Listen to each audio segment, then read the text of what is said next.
स्वास्थ्य मंत्री बन्ना गुप्ता ने प्रेस कॉन्फ्रेंस कर केंद्र सरकार पर फिर से जमकर निशाना साधा है। बन्ना गुप्ता ने इस दौरान केंद्र पर भेदभाव करने का आरोप लगाया है। वहीं उन्होंने अपनी उपलब्धियों को फहरिस्त गिनाई। बन्ना गुप्ता ने कहा कि कोविड-19 का यह दूसरा चक्र बेहद घातक है। रोमन रेंज के इलाज का भी एकमात्र विकल्प वैक्सीनेशन ही है। स्वास्थ्य मंत्री बन्ना गुप्ता ने कहा कि 2020 से 21 या बजट में वित्त मंत्री निर्मला सीतारमन ने 35,000 करोड़ की राशि का प्रावधान किया है।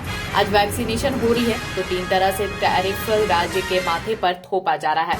कोविड महामारी के समय केंद्र सरकार राज्यों के साथ राजनीति, छल और प्रपंच रच रही है। राज्य सरकार के साथ केंद्र सरकार की नाइंसाफी है। बन्ना गुप्ता ने कहा कि 25 लाख भारत बायोटेक से और 25 लाख सीरम से वैक्सीन ऑर्डर कर दिया है।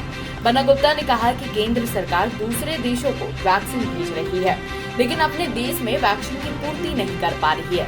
बन्ना गुप्ता ने कहा कि केंद्र सरकार ने पाकिस्तान में 45 लाख डोज दिया, भूटान को 25 लाख डोज दिया, लेकिन इस पिछड़े और गरीब राज्य को वैक्सीन, रेमडेसिविर और दवाई देने के लिए केंद्र सरकार के पास नहीं है। वहीं 2000 रेमडेसिविर असम से उधार लिया है। उन्होंने कहा कि 20,000 रेमडेसिविर झारखंड को अलाउड हुआ है, मगर अभी तक नहीं मिला है। बन्ना गुप्ता ने कहा कि झारखंड के पास फिलहाल 2.5 लाख वैक्सीन 1,57,00,000 लोगों को वैक्सीनेशन कराना है। हम देश के कई राज्यों को ऑक्सीजन दे रहे हैं, तो हम राज्यों से अपील करेंगे कि वह झारखंडियों की जरूरत का ख्याल रखें। भी कहा कि हमारे राजनीतिक और वैचारिक मतभेद हो सकते हैं, लेकिन राज्य हित और राष्ट्र हित में साथ चलना चाहिए। उन्होंने कहा कि जिन कंपनियों को केंद्र सरकार ने अतिरिक्त सुविधा दी है और वैक्सीन बनाने वाली वही कंपनियां अगर आर्थिक दोहन करेंगी तो बोलना पड़ेगा। कि हमारी जो आबादी है, कुल आबादी, उस आबादी में हमको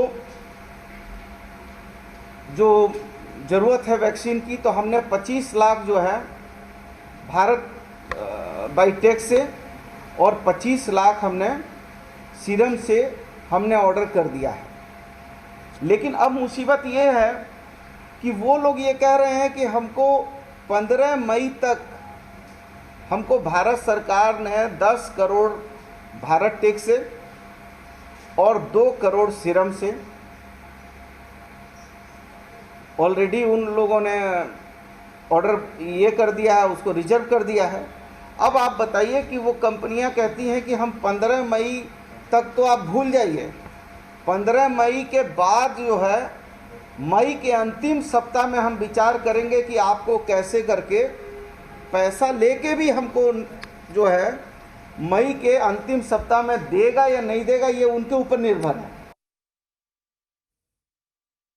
आदेश हो गया है कि 18 साल के लोगों को वैक्सीनेशन करना है, तो हमको एक तरफ वैक्सीन खरीद के भी नहीं उपलब्ध है। हम पैसा देके खरीदना भी चाह रहे हैं तो उपलब्ध नहीं है।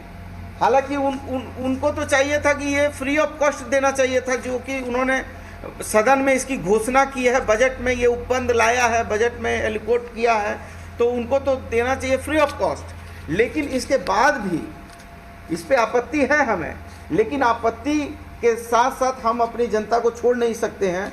तो हमने 25-25 लाख क्रय करने का आदेश ऑर्डर कर दिया है। ऑर्डर करने के बाद भी हमको उपलब्ध नहीं हो रहा है, तो मैं जरूर आपके माध्यम से भारत सरकार Every welcome you've never known. Welcome to a journey you've never imagined. Welcome to Arabia, Saudi. 2 गड्ढों वाले शौचालय के बारे में सुना है? हाँ? नहीं सुना? आइए समझाते हैं। देखिए, 2 गड्ढा बनाइए। पहले वाला जब मल से भर जाएगा ना, तो ये चालू हो जाएगा, और साल भर के अंदर इसके अंदर जो मल है ये खाद बन जाएगा, इसे खाली कर दीजिए। इसी तरह शौचालय जो है वो आजीवन चलता रहे, न बीमारी फैलेगी न बदबू। और पैसे? अरे वो सेप्टिक टैंक से कई गुना सस्ता। हाँ, क्या समझे? शौचालय 2 गड्ढों वाला ही बनवाना।